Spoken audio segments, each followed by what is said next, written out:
नमस्कार, जय हिंद, वंदे मातरम। 18 न्यूज़ के लिए मैं किशोर यदुवंशी। इस समय हम मालपा डोंगरी में साईं बाबा मंदिर के पास में हैं।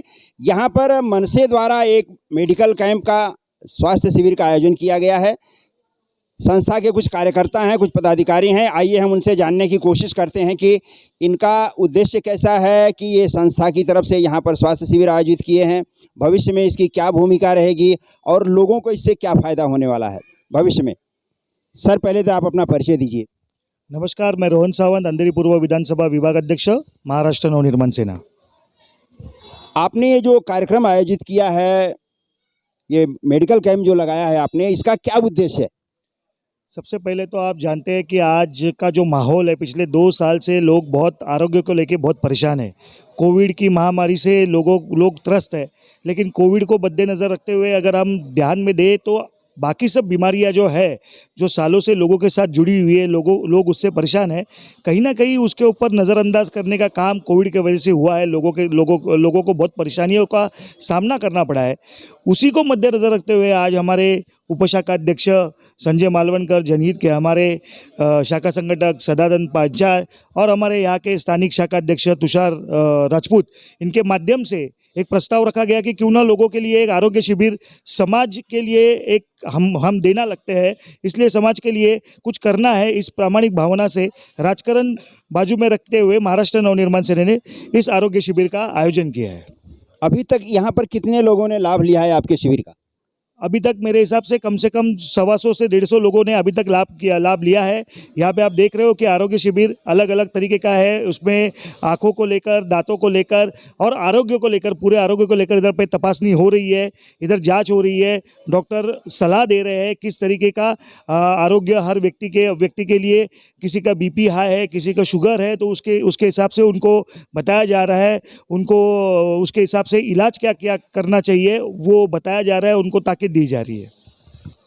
सिर्फ इसी जगह पर आपका ये कैंप लग रहा है या अंधेरी में इतना बड़ा विधानसभा है और जगहों पर आपकी पार्टी इस तरह से आयोजन करने जा रही? हमारा हर जगह पे इस तरीके का आरोग्य शिविर लगाने का प्रस्ताव है। हमारे यहाँ पे 76 के शाखाध्यक्ष महेश जी गोगले, उपविभाग अध्यक्ष विजय बोमनकर उपस्थित है। उनके माध्यम से 76 वार्ड में भी हमारे यहाँ से आरोग्य शिविर खास करके आँखों को लेकर रखा गया है। कम से कम 6-7 कैंप वहाँ पे हो चुके हैं। यहाँ पे कोविड को मद्देनज़र रखते हुए, क्योंकि बहुत सारे आप जानते हैं कि कुछ ही दिनों पहले निर्बंध उठाए गए सरकार के माध्यम से, तो लोगों को कहीं भी संभ्रम की भूमिका थी कि इस तरीके के आरोग्य शिविर में जाना चाहिए, भीड़ होती है, इसलिए लोग कई डर के मारे नहीं आते। अभी सरकार ने जो निर्बंध उठाए हैं, इसलिए लोग बड़े पैमाने पे, आप देख रहे हैं, हम भी बड़े पैमाने पे अब हर वार्ड में, हर यादी पे इस तरीके का आरोग्य शिविर का आयोजन करने वाले हैं। कोरोना का एक नया वेरिएंट फिर से आया है और उसमें लोगों को काफ़ी जो है परेशानी हो रही है, लोगों में दहशत है इस बात को लेकर के। इस पर आप क्या संदेश देना चाहेंगे, जनता में क्या जागरूकता लाना चाहेंगे? देखिए, सबसे पहले तो मैं आपके चैनल के माध्यम से जनता को विनती करना चाहता हूं कि कोविड के साथ हमारी लड़ाई जारी है। कोविड अभी तक पूरी तरह इस दुनिया से, हमारे देश से, हमारे महाराष्ट्र से पूरी तरह से नेस्तनाबूद नहीं हुआ है। जिस तरीके से पोलियो, आप जानते हो कि पोलियो कुछ साल पहले पोलियो बहुत बड़ी महामारी करके देखा जा रहा था, लेकिन हमारे देश की जनता ने आज पोलियो के ऊपर मात की है। उसी तरह से मुझे जनता को आह्वान करना है कि सरकार ने भले आपको ये सुविधा दी है, ये बोला है कि आप मास्क मत पहनिए, मास्क पहनने के ऊपर कोई पाबंदी नहीं है, लेकिन मैं चाहता हूँ कि आपके खुद के संरक्षण के लिए, आरोग्य के लिए और इतर लोगों के आरोग्य के लिए, जैसे जिस तरीके से आपने कहा एक नया वेरिएंट आ रहा है, ये वेरिएंट तो आते रहेंगे, इसलिए हमको हमारी खुद की सुरक्षा खुद ही करनी है। इसलिए मैं लोगों को आह्वान करना चाहता हूं कि मास्क, सैनिटाइजर, ग्लोव्स, इसका वापर आप ज़्यादा से ज़्यादा करें, ताकि इस बीमारी को हम जितना दूर रख सकते हैं उतना दूर रखने की कोशिश कर सकते। चुनाव की तैयारी चल रही है, सब पार्टियां अपने चुनाव कार्यक्रम में अपने शेड्यूल को लेकर के तैयार हो रही हैं, व्यस्त हो रही हैं। ऐसे में आपकी मनसे पार्टी क्या करने जा रही है? देखिए, चुनाव है, चुनाव तो आते रहेंगे। सम्माननीय हमारे राज साहब ने कहा है कि चुनाव तो मौसम की तरह होता है, हर मौसम जिस तरीके से आते रहते हैं वैसे चुनाव कभी जिला परिषद का, कभी ग्राम पंचायत का, कभी नगर सेवक का, कभी नगर परिषद का, कभी आमदारकी का, कभी खासदारकी का, ये चुनाव तो चलते रहेगा। लेकिन चुनाव को मद्देनजर रखते हुए महाराष्ट्र नवनिर्माण सेना इस तरीके के कार्यक्रम का आयोजन नहीं करती है। हमारा यही कहना है कि लोगों का स्वास्थ्य के ऊपर ध्यान देना जरूरी है। कहीं ना कहीं सरकार की तरफ से हमको लगता है कि इस जो आरोग्य जो है इसके ऊपर सरकार ने थोड़ा ध्यान देना चाहिए, वो नहीं दे पा रहे हैं। महानगर पालिका की तरफ से जितना ध्यान देना चाहिए उतना नहीं हो पा रहा है, इसलिए हम इस तरीके का कार्यक्रम का आयोजन करते हैं। इसमें चुनाव जब आएंगे तो महाराष्ट्र नवनिर्माण सेना पूरी ताकत से उस चुनाव को सामना करेगी, लेकिन चुनाव को मद्देनजर रखते हुए इस तरीके के कार्यक्रम का आयोजन हम नहीं करते। समाजकारण करना हमारे राज साहब ने हमको बोला है, हम लोग उस समाजकारण के माध्यम से इस तरीके के कार्यक्रम का आयोजन करते हैं। अच्छा, एक बात बताइए कि 2 साल से कोरोना का जो चल रहा है उसमें आपकी पार्टी की तरफ से ऐसे कितने कार्यक्रम और किए गए? देखिए, हमारी पार्टी की तरफ से हमने जिस दिन से कोरोना हुआ है, मैं आपको बताना चाहता हूँ कि मुंबई में सबसे पहला आंदोलन महानगर पालिका पे करने वाली अंधेरी पूर्व विधानसभा महाराष्ट्र नवनिर्माण सेना थी। हमने उस वक्त जब 144 144 धारा लगी हुई थी, उस धारे को कंसिडर करते हुए भी, उसकी परवाह न करते हुए लोगों के लिए के पूर्व का जो हमारा विभागीय कार्यालय है मनपा का, उसके ऊपर आंदोलन किया था। क्योंकि उस वक्त लोगों को पीपी किट नहीं मिल रहे थे, उस वक्त लोगों को बेड नहीं मिल रहे थे। शुरुआत का जो दौर था ये कोविड का, वो बड़ा भयानक था। लोग बड़े कंफ्यूज थे कि क्या करना है, किस तरीके से करना है, डर का माहौल था। वो डर के वजह से ही मेरा मानना है कि बहुत सारे लोगों को अपनी जान गंवानी पड़ी, अपने शुभचिंतकों को, अपने सगे संबंधों को गंवाना पड़ा। उन सब लोगों के लिए महाराष्ट्र नवनिर्माण सेना ने सबसे पहले महानगर पालिका के ऊपर आंदोलन किया था, ये बोलते हुए कि महानगर पालिका की पूर्णतः जवाबदारी है कि उन्होंने लोगों को आरोग्य को लेके और कोविड को लेके बेड उपलब्ध करके देना, पीपी किट उपलब्ध करके देना। या तो आप देखोगे कि उस वक्त तो ऐसा माहौल था कि डेड बॉडी किट, जिसको हम बोलते हैं कि कोविड की बॉडी को जब देहांत होने के बाद उसको ढकने के लिए जो किट लगता है, वो किट तक यहाँ पे उपलब्ध नहीं था। मुंबई महानगर पालिका आज पूरे जग में, पूरे विश्व में सबसे बड़ी महानगर पालिका है। इनका बजट बहुत बड़ा होता है, और ऐसी महानगर पालिका के पास अगर शुरुआत के दौर में लोगों के मरने के बाद अगर उनको डेड बॉडी किट भी नहीं दे उपलब्ध कर सकती है, तो उसके खिलाफ महाराष्ट्र नवनिर्माण सेना ने ये अंधेरी पूर्व विधानसभा में सबसे पहला आंदोलन छेड़ा था। उसके बाद हम लोगों ने बहुत से लोगों को दवाइयों को लेकर, विशेषतः उस वक्त माहौल ऐसा था कि जो सीनियर सिटीजन है हमारे, वो घर के बाहर निकल नहीं पा रहे थे। ऐसे बहुत सारे सीनियर सिटीजन थे, लॉकडाउन हुआ था, उनके रिश्तेदार, उनके सगे संबंधी, उनके बच्चे उनसे दूर थे, घर से बाहर नहीं निकल रहे थे। उनको दवाई मिलने का बहुत सारी तकलीफ हो रही थी, तो वो दवाई उन तक पहुंचाने का काम सीनियर सिटीजन्स के, खाना पहुंचाने का काम, इस तरीके से अलग अलग माध्यम से राशन पहुंचाने का काम, और ऐसे बहुत सारे उपक्रम। और विशेषता मैं कहना चाहता हूँ कि बहुत सारे लोगों को कोविड होने के बाद बेड्स उपलब्ध करने का काम हमारे कार्यकर्ताओं के माध्यम से हुआ है। लेकिन ये हमारा फर्ज है, इसमें कोई राजनीति नहीं है। ये महामारी है, महामारी सालों में एक बार आती है, ऐसी नहीं है कि हर साल आती है। तो एक देश के प्रति, एक राज्य के प्रति हमारी जो जवाबदारी थी, वो महाराष्ट्र नवनिर्माण सेना के हर कार्यकर्ता ने परिपूर्ण पद्धति से, जो भी जिस पद्धति से सक्षम था उसके हिसाब से उन्होंने की है, और उसका मुझे परिपूर्ण अभिमान है। एक बात बताइए, सैनिटाइजर और मास्क के प्रति लोगों की काफ़ी लापरवाही देखी जा रही है, जबकि सरकार ने बोला है कि आप इससे सावधान रहिए। ऐसे में आप अपने क्षेत्र के जनता को, अपने प्रदेश की जनता को, अपने देश की जनता को क्या संदेश देना चाहेंगे? मैं आपके चैनल के माध्यम से वापस एक बार लोगों को आह्वान कर रहा हूँ, मैं अलग अलग माध्यम से लोगों को आह्वान करता हूँ कि हम सब एक जिम्मेदार नागरिक है, और जिम्मेदार नागरिक का फर्ज होता है कि जब तक ये महामारी पूरी तरह हम इसके ऊपर मात न कर पाए, हम इसके ऊपर कंट्रोल ना कर पाए, तब तक हमारी सुरक्षा हमारे हाथ में है। और सुरक्षा को मद्देनजर रखते हुए मुझे लगता है कि लोगों ने मास्क का इस्तेमाल ज़्यादा से ज़्यादा करना चाहिए, सैनिटाइज़र का इस्तेमाल ज़्यादा से ज़्यादा करना चाहिए, हैंड वॉश का इस्तेमाल ज़्यादा से ज़्यादा करना चाहिए, और जितना हो सकता है उतना खुद की सुरक्षा खुद के हाथों में लेकर लोगों के लिए, खुद के लिए, अपने परिवार के लिए ये सब चीज़ों का अवलंबन करना चाहिए। इसके वजह से ही हम कोविड को अपने से दूर रख सकते हैं। आप क्या कहना चाहते हैं? आपका कार्यक्रम कैसा रहा है और इस कार्यक्रम का उद्देश्य क्या था आपका? क्या कहना चाहेंगे पब्लिक के लिए, आपका क्या मैसेज? सर, अभी अपने साहब ने, जैसे रोहन साहब ने जैसे बोला है, आज यहाँ पे जो बहुत बहुसंख्य लोगों ने जो आज का जो मेडिकेयर कैंप का जो फ़ायदा उठाया है, ऐसे ही हम लोग पूरा वार्ड में हमारे विधानसभा में हम लोग करने वाले हैं। ये साहब ने जो आदेश दिया है वो हम लोग परिपूर्ण करने वाले हैं।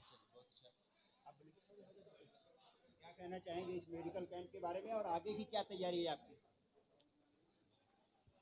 बोलायचं कारण म्हणजे फक्त एवढंच आहे, हे जे मेडिकल कॅम्प जे आता घेतलेलं आहे, हे ना कोणत्या स्वार्थासाठी घेतलेलं आहे, ना कोणत्या फायद्यासाठी घेतलेलं आहे. सकाळपासून इथे आम्ही माझे उपशाखाध्यक्ष, गटाध्यक्ष, गटप्रमुख, मनसैनिक हे सर्व कार्यक्रम घेत आहेत. या कार्यक्रमाच्या निदर्शनामध्ये एकच आलेलं आहे की आत्तापर्यंत जे पेशंट आलेले आहेत किंवा ज्यांना आहेत ते कोणत्या सोसायटीमधून वगैरे आलेले नाही आहेत. हे एक मध्यम वर्गातून आलेले आहेत आणि त्यांचा एवढा मोठा इश्यू आहे की आज कोरोनामध्ये त्यांच्याकडे आजारपणालाही पैसे नाही आहेत. कारण 2, 3, 4, 5 पेशंट येऊन बोलले की साहेब आम्ही मेडिकल फुकट घेतलेलं आहे, चेकअप केलेलं आहे, पण सध्या आमची परिस्थिती नाही आणि आपण त्यांना ज्यांच्या कोणाकडे पैसे नाहीत, काही नाही आहेत, त्यांना आपण उद्या शाखेमध्ये बोलवलं आहेत आणि त्यांची दवाखान्याची पण आपण सोय करतो आहे आणि यापुढेही करत राहणार. आप बताइए, आप बहुत सारी सामाजिक संस्थाओं से जुड़ी हुई हैं जसवंती मैडम, आप क्या कहना चाहेंगी इनके कार्यक्रम के बारे में? बोलिए। ये जो कार्यक्रम आज जो रखा गया है वो समाज में जो तकलीफ़ है अभी कोरोना की वजह से, लोगों के घरों में बेकारी है या उनके पास पैसा नहीं है अपना इलाज कराने के लिए, तो इस तरीके का जो आयोजन किया है, इस आयोजन से ये लोगों को पता चल रहा है कि भाई हमारे शरीर में क्या बीमारी है, समय पे वो अपना इलाज करा के अपने आप को बचा सकते हैं। धन्यवाद। देखिए, ये सारे कार्यकर्ता सिर्फ और सिर्फ जनता की सेवा के लिए यहाँ पर इकट्ठा हुए हैं और किसी भी तरह से लोगों की समस्या का निदान हो सके, उन्हें इन समस्याओं से छुटकारा मिल सके और बीमारी से लोग बच सकें, इसी उद्देश्य के तहत ये जगह जगह इस तरह के मेडिकल कैंप का आयोजन तमाम पार्टियों या ये कहें कि हर पार्टी की तरफ से किया जा रहा है। और चूंकि चुनाव भी आ गया है, इसके मद्देनज़र हर पार्टी जो है अपने को बढ़ चढ़ करके दिखाने की कोशिश में है और हर आदमी कुछ न कुछ समाज के लिए करना चाहता है। इसी मैसेज के लिए लोगों ने यहाँ पर आज एकत्र होकर के सारे ये कार्यक्रम का आयोजन किया है और बहुत सारे लोगों को इससे फ़ायदा हुआ और उन्हें मार्गदर्शन भी मिला है। एटी न्यूज़ के लिए मैं किशोर यदुवंशी, नमस्कार, जय हिंद, वंदे मातरम। सन्माननीय श्री राजसाहेब ठाकरे यांचा जय हो, सन्माननीय श्री युवा नेते अमित साहेब ठाकरे यांचा जय हो। आपको भी अगर कुछ कहना है तो हमारे चैनल के माध्यम से एटी न्यूज़ का नंबर आपको बाई लाइन में दिखेगा, आप उस नंबर पर संपर्क कर सकते हैं।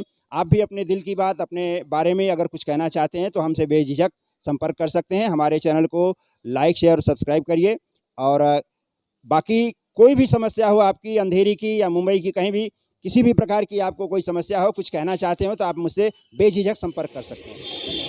नमस्कार, आपण आज इकडे आलात, हा जो मेडिकल कॅम्प आहे त्याबद्दल आपलं काय म्हणणं आहे? महाराष्ट्र नवनिर्माण सेना आणि 7 हिल्स हॉस्पिटल यांच्या संयुक्त विद्यमानाने आज जो मेडिकल कॅम्प इकडे वॉर्ड क्रमांक 81 मध्ये आमचे विधी आणि जनहितचे शाखा संघटक सदानंद पांचाळ आणि महाराष्ट्र नवनिर्माण सेनेचे उपशाखा अध्यक्ष आपले संजयजी माळवणकर आणि इकडचे समस्त आपले जे काही पदाधिकारी आहे, स्थानिक व अंगीकृत संघटनेचे, या सर्वांनी मिळून जो काही कार्यक्रम लावला तो खरंच लोकोपयोगी कार्यक्रम आहे. आज सकाळपासून मी मगाशीच संजयजींना आणि आमचे सदानंद पांचाळ त्यांना विचारलं की आपले किती पदाधिकारी किंवा किती इकडच्या नागरिकांनी याचा लाभ घेतला. कमीत कमी 150 ते 250 लोकांचा आज सकाळपासून इकडे येण्याचा लोकांचा ओघ आहे आणि अजूनही तुम्ही बघत असाल आता 2 वाजले तरी पण बऱ्यापैकी प्रमाणात इकडे लोक आहेत. इकडे महाराष्ट्र नवनिर्माण सेनेतर्फे दंत तपासणी, तसंच डोळे तपासणी आणि शारीरिक जे काही डायबिटीज असतं, ब्लड प्रेशर असतं, ह्या सगळ्या आजारावर एक normal routine checkup kind of Maharashtra Navnirman सेनेने आयोजित केला आहे. हा खरंच एक चांगला उपक्रम आहे, कारण आजच्या या दिवसांमध्ये जर तुम्ही प्रामाणिकपणाने जर पाहिलं तर बऱ्यापैकी लोक आज बाहेर जायला घाबरत आहेत. अजून देखील कोविडची लाट जरी उसळली असेल तरी पण आज बऱ्या प्रमाणात लोक अजून घाबरून आहेत आणि त्यामध्ये नागरिकांना एक दिलासादायक, म्हणजे कुठेही मोफत, आपण बोलतो ना, एक मोफत या ज्या तपासण्या आहेत ज्या चालू आहेत महाराष्ट्र नवनिर्माण सेनेतर्फे, ते खरंच एक चांगला उपक्रम जो आहे, जो आमच्या पदाधिकाऱ्यांनी लाभवला आहे. संजय मालवणकर आणि सदानंद ह्या दोघांनी मिळून जो हा कार्यक्रम इकडे आयोजित केला आहे त्याबद्दल आपण काय बोलाल त्यांच्या? सदानंद पांचाळ हे नेहमीच एकदम उत्स्फूर्तपणे पक्षाचे काही आदेश असतील, पक्षाचे कार्यक्रम असतील, त्यामध्ये कधीही ते अग्रेसर असतातच. तसेच संजय मालवणकर आमचे जे उपशाखा अध्यक्ष आहेत स्थानिक, ते देखील त्याच नेहमीप्रमाणे आग्रही असतात. काही दिवसापूर्वी त्यांचा मला फोन आलेला की साहेब आम्ही असं काही कार्यक्रम घ्यायचा विचार करतो आहे. तर आमचा नेहमीच त्यांना पाठिंबा असतो की काही कार्यक्रम घेत आहे ते लोक उपयोगी असला पाहिजे आणि सन्माननीय राजसाहेब ठाकरे यांच्या आदेशाप्रमाणे जे काही आपण नागरिकांसाठी आणि स्थानिक रहिवाशांसाठी जे चांगलं काही करू शकतो त्याच्यासाठी आपण सदैव एक पाऊल पुढे ठेवलं पाहिजे. आपले तुषार राजपूत ज्यांनी सकाळपासून इकडे आपली उपस्थिती देऊन जे कार्यक्रमाला त्यांनी सफळ केलं आहे, म्हणजे त्यांच्याबद्दल आपण काय बोलू इच्छिते का? आमचे तुषार राजपूत हे एकदम युवा नेतृत्व जे वॉर्ड क्रमांक 81ला लाभलं आहे त्यांच्या नेतृत्वाखालीच हे जे काय आमची मंडळी आहेत की जे काय महाराष्ट्र सैनिक आहेत किंवा इतर पदाधिकारी आहेत, उपशाखा अध्यक्ष आहेत, हे त्यांच्या नेतृत्वाखाली वॉर्ड क्रमांक 81 गाजवत आहे.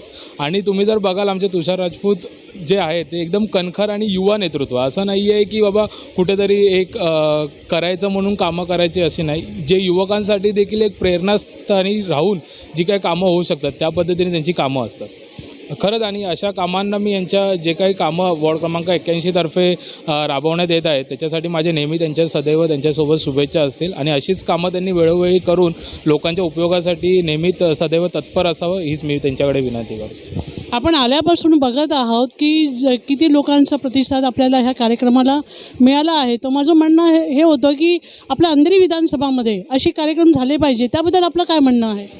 जर मॅडम तुम्ही बघाल आपण गेल्या वर्षी पण कोविड काळ होता. त्या कोविड काळामध्ये आपण 14 जून आपला सन्माननीय राजसाहेबांचा वाढदिवस असतो. त्या टायमाला देखील आपण अंधेरी पूर्व विधानसभेतर्फे आपण तेव्हा रक्तदान शिबिर आयोजित केलं होतं. त्या रक्तदान शिबिरला आपल्याकडे 550 ते 600 मला वाटतं 550 ते 600 अप्रॉक्स आपण जे काही पिशव्या होत्या त्या जमा करून आपण ब्लड बँकला डोनेट केलं. आणि येत्या आगामी काळात आता आम्ही तेच माझ्या मित्राशी बोलत होतो, आता येत्या आगामी काळात आम्ही कॅन्सरग्रस्त असतात आणि महिलांसाठी कॅन्सर कसा डिटेक्ट होऊ शकतो त्यांच्याकडे आमच्याकडे एक प्रतिष्ठान आहे. त्या प्रतिष्ठानामार्फत आम्ही तोच आता विचार करतो आहे की तो कार्यक्रम कसा आणि कुठे आणि कशा स्केलला राबवायचा. आम्ही त्याचंच आता एक संयोजन चालू आहे आमचं. आणि येत्या 14 जूनला आम्ही नक्की तुम्हाला ग्वाही देतो की असा एक कार्यक्रम अंधेरी पूर्व विधानसभेतर्फे या विधी आणि जनहित कक्षामार्फे होईल. आणि आम्ही तुम्हाला तुमच्याच न्यूज़ चॅनलमार्फत आम्ही सगळ्या रहिवाशांना आणि नागरिकांना ग्वाही देतो आणि तुम्हालाही तिकडे आम्ही आमंत्रित करू पूरा एकदम. मैडम, आज जो कार्यक्रम हमने जो रखा है यहाँ पे चश्मा आँखों की चेकअप का, उसके अंदर आपने जो जितने जनों की जो आँखें चेक की है, तो अभी तक कितने लोग यहाँ पर इस सेवा का लाभ ले चुके हैं, क्या आप बता सकती है? यहाँ पे कम से कम 150 से 170 लोग अभी तक आ चुके हैं और अभी भी पब्लिक आ रही है. और यहाँ पे कैसे जिनको नंबर जैसे हाई नंबर वगैरह आ रहा है तो उनको हम चश्मा भी यहीं प्रोवाइड कर रहे हैं. और उसके अलावा जैसे ऑपरेशन के पेशेंट्स भी हैं तो हम उनको भी आगे कोऑर्डिनेट आगे फॉलोअप करके उनका ऑपरेशन भी फ्री ऑफ कॉस्ट में और नहीं तो कंसेशन टू कंसेशन रेट में लाइक हम उनको मतलब जितनी हो सके उतना हम उनको हेल्प प्रोवाइड कर रहे हैं ताकि उनका रीजनेबल रेट में हो जाए या फ्री ऑफ कॉस्ट में. अगर जैसे जो नहीं ले सकते, जो बिल्कुल ही नहीं करवा सकते ऑपरेशन वगैरह, उनको बिल्कुल फ्री ऑफ कॉस्ट में करवा के दे रहे हैं. और जैसे आप चश्मे का जानते हैं तो चश्मे का भी यहाँ पे एकदम रीजनेबल रेट में रखा गया है. जिसको चाहिए, जिसका पावर निकल रहा है, जैसे पावर हमारे पास अवेलेबल है तो हम उनको यहीं की यहीं प्रोवाइड करो. फिर वो हाई पावर होने दो, डिस्टेंस ईयर का होने दो, कोई भी रहने दो. उसके अलावा काफ़ी अभी भी पब्लिक आ रही है और उसके डिस्टेंस का भी ध्यान रखा गया है जैसे कोविड को लेके, तो वो सब का भी ध्यान रखा गया है. कोलेस्ट्रॉल मतलब एक फैट लेवल इंक्रीज हो रहा है, बढ़ रहा है, वो देखना है. पहले तो मैदे की चीज़ें जो भी हैं पहले तो सब खाना बंद करें क्योंकि उसके वजह से हमें ज़्यादा से ज़्यादा तकलीफ हो रही है. टेस्ट तो अच्छा मिलता है लेकिन कहीं ना कहीं उसका इफेक्ट हमारे बॉडी के ऊपर गिरता है. अच्छा, मैं आपको ये बता रही हूँ कोलेस्ट्रॉल के बारे में जो आपने बताया, हो सकता है वो जंक फूड जो आज खाने में ज़्यादा इस्तेमाल हो रहे हैं. मैदा जंक फूड कहाँ से बनता है? मैदे से ही शुरुआत होगी ना. बर्गर लोगे, पाव खाओगे, ब्रेड खाओगे, या आप मंचूरियन आजकल बहुत ज़्यादा खा रहे हैं बच्चे, चाइनीज़ बच्चे खा रहे हैं, चाइनीज़ ये सब कहाँ किस चीज़ से बन रहा है? मैदे से बन रहा है. और जंक फूड सड़ा के बन रहा है सारी चीज़ें. वो कहीं ना कहीं तकलीफ उसकी वजह से बढ़ रही है सारी. उसके अलावा पानी थोड़ा इंटेक, इस समय क्या गर्मी बढ़ गई है, पानी इंटेक ज़्यादा से ज़्यादा करें. पानी इंटेक का भी प्रॉब्लम काफ़ी लोगों का आया हुआ है यहाँ पे. वाटर परसेंटेज लो साइड में है और थोड़ा खाने पीने के बिहेवियर में चेंजेस करेंगे तो जाके कुछ अच्छा होगा. क्या है ना, अभी हम खाने में जो कुछ खा रहे हैं ना, हेल्थी चीज़ें कुछ नहीं खा रहे हैं. हमें क्या हो रहा है कि हम कुछ भी खा रहे हैं, पहले तो सुबह का नाश्ता सबका ही स्किप होता है. तो मैं ये कहना चाहूँगा कि सब जो भी है नाश्ता, जो सबका जो सुबह का नाश्ता है वो भरपेट नाश्ता करके ही घर से निकलें और उसका दोपहर का खाना भरपूर करें. रात में कम खाएंगे तो चलेगा, लेकिन सबने साइकिल उल्टा ही कर दिया है. रात को हम भरपेट खा के सो जाएंगे लेकिन दिन में चपाती 4 गिन के लेके जाएंगे खाने के लिए. सुबह का नाश्ता तो स्किप हो जाता है. तो इसके वजह से हमें हाइपरटेंशन का प्रॉब्लम, ब्लड प्रेशर का प्रॉब्लम, शुगर का प्रॉब्लम इसी के कारण होता है, क्योंकि हम अपना ईटिंग बिहेवियर व्यवस्थित रखेंगे तो सारी चीज़ें अच्छी होंगी। सर आपने जो आज पेशेंट को देखे आपने आज आपने कुछ मेडिसिन उनको रिकमेंड करी है। यस यस क्या बताना चाहेंगे कि देखिए प्रॉब्लम उनको यहाँ पे जो ब्लड प्रेशर का प्रॉब्लम आ रहा है, जहाँ काफ़ी सारे पेशेंट जो ब्लड प्रेशर का प्रॉब्लम शिकायत हो रहा है कि उनको बीपी हाई साइड जा रहा है, उनको खुद को नहीं पता है कि मुझे ब्लड प्रेशर है, मुझे डायबिटीज़ है, मुझे कोलेस्ट्रॉल है, उनको खुद को नहीं पता होता क्योंकि वो लोग जाँच के लिए कहीं जाते ही नहीं हैं। ठीक है, जिससे आप लोग कुछ लोग हैं जो नॉनवेज खा रहे हैं, ज़्यादा मटन खा रहे हैं, ड्रिंक कर रहे हैं लोग, तो ड्रिंक कहाँ जाएगा, कोलेस्ट्रॉल बढ़ेगा। वो 10 साल से ड्रिंक कर रहे हैं लेकिन एक बार मेडिकल टेस्ट नहीं किए होंगे। वो 1 लाख का ड्रिंक कर सकते हैं लेकिन 1000 का टेस्टिंग नहीं करवा सकते हैं। उसके लिए उनको करने के लिए सोचना पड़ता है कि मैं करूँ कि नहीं करूँ। ठीक है, ऐसा होता है कि बीपी का, हार्ट का प्रॉब्लम उनको जो काफ़ी टाइम से चला आ रहा है, उनको पता भी नहीं है कि मुझे प्रॉब्लम है। ऑन द स्पॉट उनको पता चलेगा हाँ मुझे प्रॉब्लम है तो वो यकीन नहीं करेंगे, अच्छा मुझे बीपी तो है ही नहीं है, मैंने कभी जांच ही नहीं किया, तब को पता भी नहीं चलेगा मुझे ब्लड प्रेशर है कि हार्ट का प्रॉब्लम है कि डायबिटीज़ है। तो उसके लिए अगर ब्लड प्रेशर उनका रहता है तो हम लोग 1 बार 2 बार कंसल्टेशन करते हैं, या तो उनको बोलते हैं अगर आपका कोई फैमिली डॉक्टर है तो आप एक बार जाके वहाँ पे ब्लड प्रेशर का जांच कराइए 1 बार 2 बार। अगर रिकमेंड आपका ब्लड प्रेशर हाई साइड आता है तो आपको मेडिसिन स्टार्ट करना पड़ेगा। हो सकता है कि कभी आपकी जो विंटर चेंज हुए, यहाँ पे धूप काफ़ी हो रहा है, ठीक है, क्लाइमेट चेंज होने धूप काफ़ी हो रहा है, क्लाइमेट चेंज होने से ब्लड प्रेशर हमारा बढ़ सकता है। तभी हम ब्लड प्रेशर जो देख रहे हैं यहाँ पे काफ़ी लोग का बीपी हाई साइड आया है, कोलेस्ट्रॉल का प्रॉब्लम आया है, तो उनको बोले हैं कि एक बार वो कंसल्टेशन पे डॉक्टर से कर लेंगे। अगर कंटिन्यू ब्लड प्रेशर अगर हाई साइड आता है फिर उसका उनको मेडिसिन स्टार्ट करना पड़ेगा। आपने जितने भी पेशेंट देखे मॉर्निंग से अभी तक, जो जिनके दांतों में कीड़े लगे हैं या किसी के दांत खराब हो गए हैं, तो क्या बताना चाहेंगे कि ये उनके अंदर जो दांतों की जो प्रॉब्लम्स आई है वो किस वजह से आई है? तो बेसिक ओरल हाइजीन होता है ना पेशेंट्स का, वो मेंटेन नहीं करते। मतलब फॉर एग्जांपल अब वही बेसिक से ही स्टार्ट करोगे तो इतना होगा नहीं ट्रीटमेंट आगे तक। तो जो एक तो ये पेशेंट्स मैंने जितने देखे आज सुबह से, या तो दर्द होगा तो ही आ रहा है। तो मैं पूछती हूँ कि भाई पहले कभी स्टार्ट हुआ, होता था, इग्नोर किया, मेडिसिन लेते थे, हो गया। वैसे नहीं होता है, इवेंचुअली दांत फिर निकालना ही पड़ेगा, you are losing your teeth वैसे। सो एक ओरल हाइजीन बेटर रहेगी ना उनकी, पहले से मेंटेन है। ओरल हाइजीन के लिए जैसे अगर लेक्चर्स हो सकते हैं उसके लिए या कुछ, तो वो उनके लिए बहुत हेल्पफुल होगा कि कैसे ब्रशिंग करना है। उसकी भी टेक्निक्स होती है, ब्रशिंग टेक्निक्स होती है, क्लिनलीनेस। एवरी 6 मंथ्स डेंटिस्ट के पास जाना चाहिए। डज नॉट मीन कि थोड़ा उनको होता है कि भाई लूज़ हो जाते हैं दांत क्लीनिंग करने से, वो एक मिसकंसेप्शन है। सो वैसे नहीं होता है, 6 मंथ से क्लीनिंग करेंगे ना तो मेंटेनेंस रहेगा, हर चीज़ का मेंटेनेंस होगा। सो ओरल हाइजीन पे थोड़ा यहाँ हो रहा है problem. Also adulterated food substance consumption से हो रहा है, वो बच्चे जो आए हैं यहाँ पे, सो वो भी ब्रशिंग नहीं उनकी से। So mainly it is mainly उसका है। और अगर कोई मिसिंग दांत है तो उसको भी जल्द से जल्द रिप्लेस करना चाहिए, क्योंकि क्या होता है एक साइड से वो मैनेज करते हैं, दूसरी साइड से नहीं है दांत यहाँ पे, तो फिर ये साइड भी खराब हो जाती है या वैसे करें। तो ओरल हाइजीन पे थोड़ा अगर बेटर होगा, एंड इफ़ आपको हेल्प करना रहेगा तो मेरे साइड से रिकमेंडेशन होगा कि माउथ वॉश प्रोवाइड करो और ये पेस्ट, टूथपेस्ट और वो सब कर सकते हो, क्योंकि काफ़ी लोग यहाँ पे वो दंत मंजन और वो यूज़ करते हैं, इज नॉट है, उसमें फ्लोराइड नहीं होता है। कोलगेट में, पेप्सोडेंट में, वो सब में फ्लोराइड होता है। कोलगेट टोटल बेस्ट होता है सबसे वैसे। तो आप ज़रा वो सब भी देखिए कि पॉसिबल होगा तो। एंड माउथ वॉश और ये सब यूज़ करने का awareness and guidance for that तो एक होना चाहिए। अब हमारी जनता के लिए क्या बताना चाहेंगी कि ब्रश कैसे करें, कौन सा इस्तेमाल? हमेशा फ्लोरिडेटेड टूथपेस्ट ही यूज़ करना, बिकॉज फ्लोराइड सडन नहीं करता है दांतों की, उसको अवॉइड करता है। ऑल्सो एवरी 6 मंथ्स डॉक्टर के पास, डेंटिस्ट के पास जाना चाहिए, सो दैट क्लीनिंग करवाने, बेसिक ओरल हाइजीन मेंटेनेंस के लिए, ताकि उनको गाइडेंस हम कर सकें प्रॉब्लम। अभी जो दांतों की जो प्रॉब्लम जो बढ़ती जा रही है, क्या इसके लिए कहीं junk food yes, junk food is responsible for that. Fruits नहीं खाते हैं बच्चे आजकल, फ्रूट्स खाएंगे, उसमें नेचुरल शुगर जो रहता है that is much better than जो बाहर सब जो ड्रिंक्स और वो soft drinks and juices and all पीते हैं, उससे बेटर है फ्रूट्स खाने चाहिए। फ्रूट्स होती है वो एक प्रॉपर एक परत बना देती है दांत के ऊपर, जिससे सडन नहीं होती, अवॉइड्स उसके लिए वैसे। सो फ्रूट्स कंजम्पशन ज़्यादा होना चाहिए, जंक फूड अवॉइड करवाओ बच्चों को खाना। आप कुछ संदेश देना चाहेंगे हम जनता के लिए? हाँ, कि एवरी 6 मंथ्स डेंटिस्ट के पास विजिट करो, कि उस एटलीस्ट चेकअप करवाओ, ताकि क्योंकि मेजर इशू आने से पहले अगर जल्दी हमें कोई चीज़ का पता चले तो वो हम आपको जल्दी क्योर कर सकें।